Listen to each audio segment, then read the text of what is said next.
Ok, zao tsika de hijery ny fomba fampiasana ny infinitif indray zany.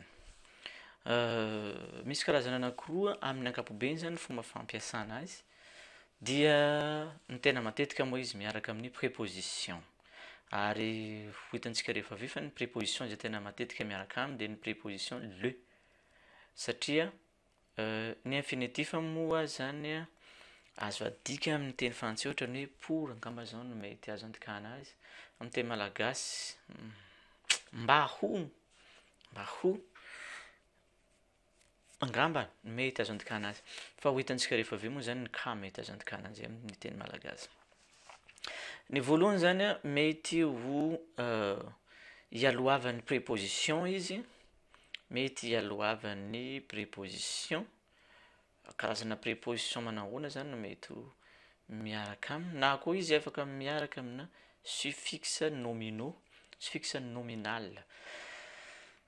Suffixe nominal zany suffixe le zavatra kely mirafitra aty afara aty izay manambara hoe iza io lazaina io. Ohatra zao ty exemple ty amin'ilay préposition. Ny préposition izay miaraka aminao zao dia ny préposition le. Lavôdy et hadama. Lavôdy et hadama. Ity zany ilay verbe avady, miasa ny dikan'izany, na mampanompo, manompo moa no tegna dikan'ny avady, miasa satria ny avedy andevo na mpanompo na mpiasa, ka ny avady dia miasa tany ohatra. Et manambara ny complément d'objet direct, ny hadama zany no complément d'objet direct, ny tany. Fa eto io zany azo adika hoe le tany azo ao, asaina, asaina amin'ny angady eo zany. Lavôdy. Ity zany ilay impératif eto, ty lavôdy. Vôdy. Ty zao ilay impératif. Non, infinitif azafady. Le infinitif. Donc zany inona zao ny dikan'io zany amin'izao? Lavôdy et hadama.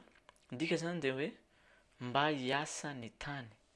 Napetrak'Andriamanitra tao amin'ny saheden'ny olombelona mba hiasa ny tany. Zay ny dikan'io zao. Pour travailler le sol.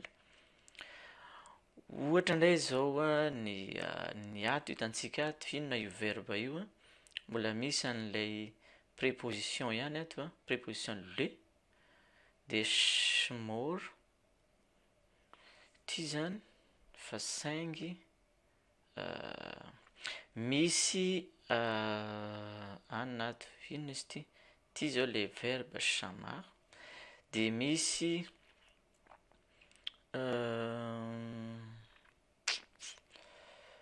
antia suffixe nominaux amin'ny farany, le o. Inona zany dikan'io zao? Dikan'io zany zao dia lasa hoe pour garder, pour le garder, satria le o zany manambara an'ilay troisième personne masculin singulier, mba hiandry azy. Tsy voatery ho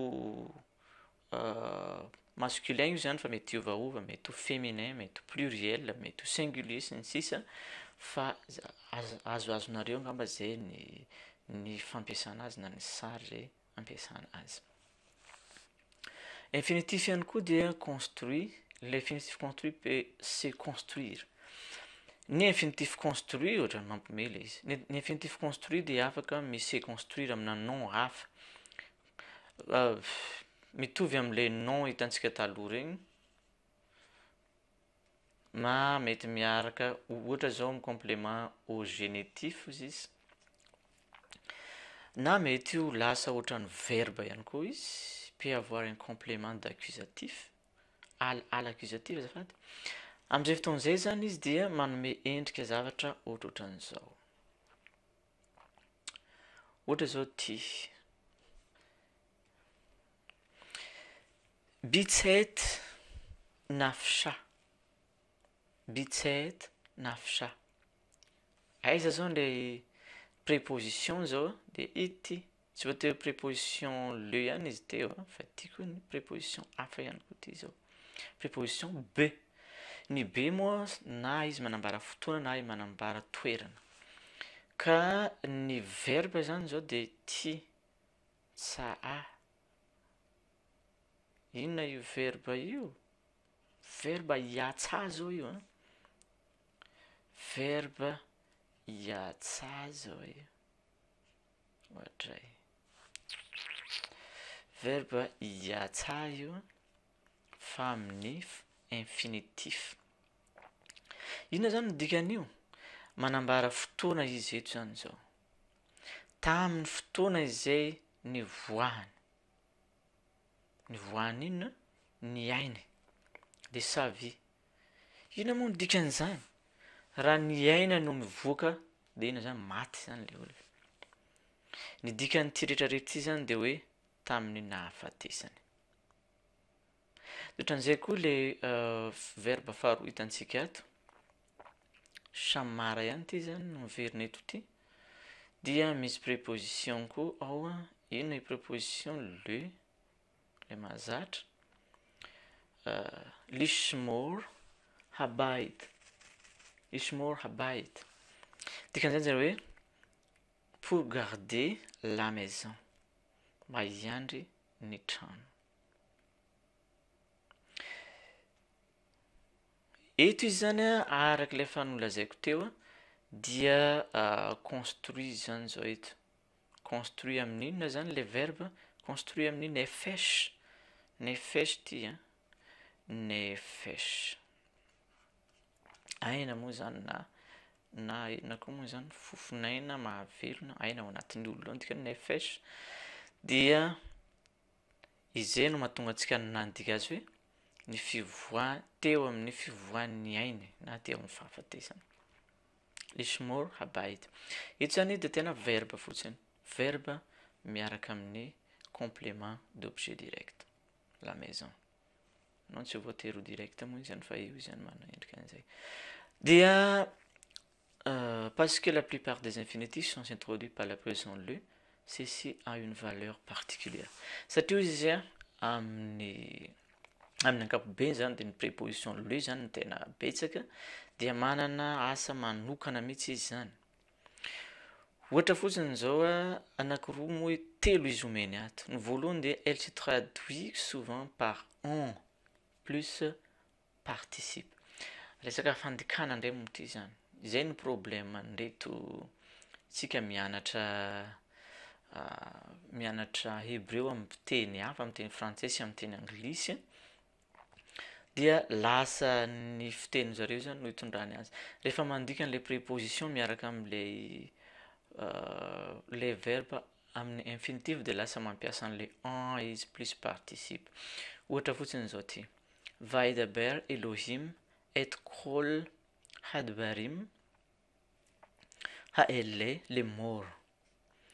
Ozy izy hoe ary Andriamanitra ny teny ireo teny rehetra ireo ka ny teny hoe le mor.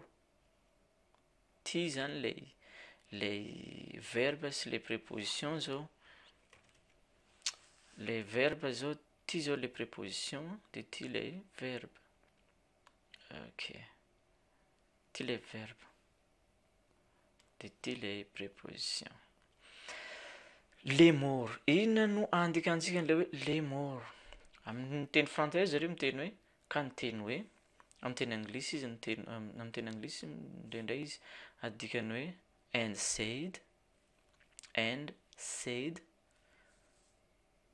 na koa indraindray ataony hoe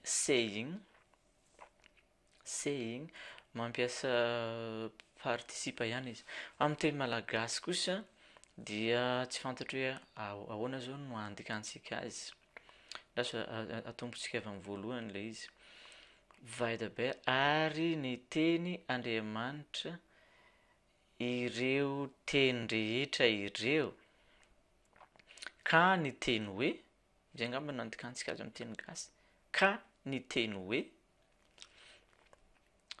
ary ny teny hoe ny tena hevina nefa amin'ny teny malagasy la ny littéral de ny hoe mba hiteny hoe zay ny tena iva mba hiteny hoe kanefa ohatrany hafahafa be zany raha adika amin'ny fiteny mahitsisy dia alao atao hoe ka ny teny hoe elle sert parfois de simple introduction à l'infinitif indraindray zany de manao mintroduire an'lay infinitif fotsiny lay préposition le resantsika zao préposition le ohatra zao ty velo avity lichmoa le vilam ty zao le préposition le zao aty dia ity zany de tafiditra am'lay ka teneny le tao hoe mintroduire an'lay nary izy zany maditra mihitsy ty zavatra mintroduire an'lay infinitif ato le infinitif zao ty chama lichmoa le vilam velo avity ary zaho dia tsy te hihaino ny balama ary zaho de tsy te hihaino ny balama ny dikan'izay le izy mintroduire an'lay infinitif fotsiny de tsy te mba hihaino any balama zany tena dikan'io raha dika arabaky teny le izy elle peut avoir une valeur finale faible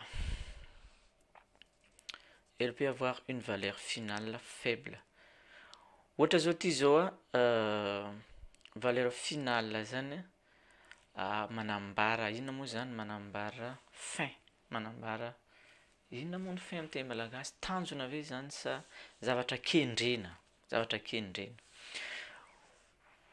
ohatsiny zao ty botem lirot ty zao le verbe rehaute de ty lay préposition le dikan'io zany zao de hoe tonga ianareo mba hijery pour voir vous êtes venu pour voir zay ny tena dikany amin'ny raha dika zany amin'izay fotoan'izay angamba azoazontsika ny fampiasana azy fa ny tena ahafahanareo tena mahafehy azy tsara moa dia ny fanaovana ny exercice any rehefa mazoto manao exercice maromaro ireo miverimberina dia mipetraka ho azy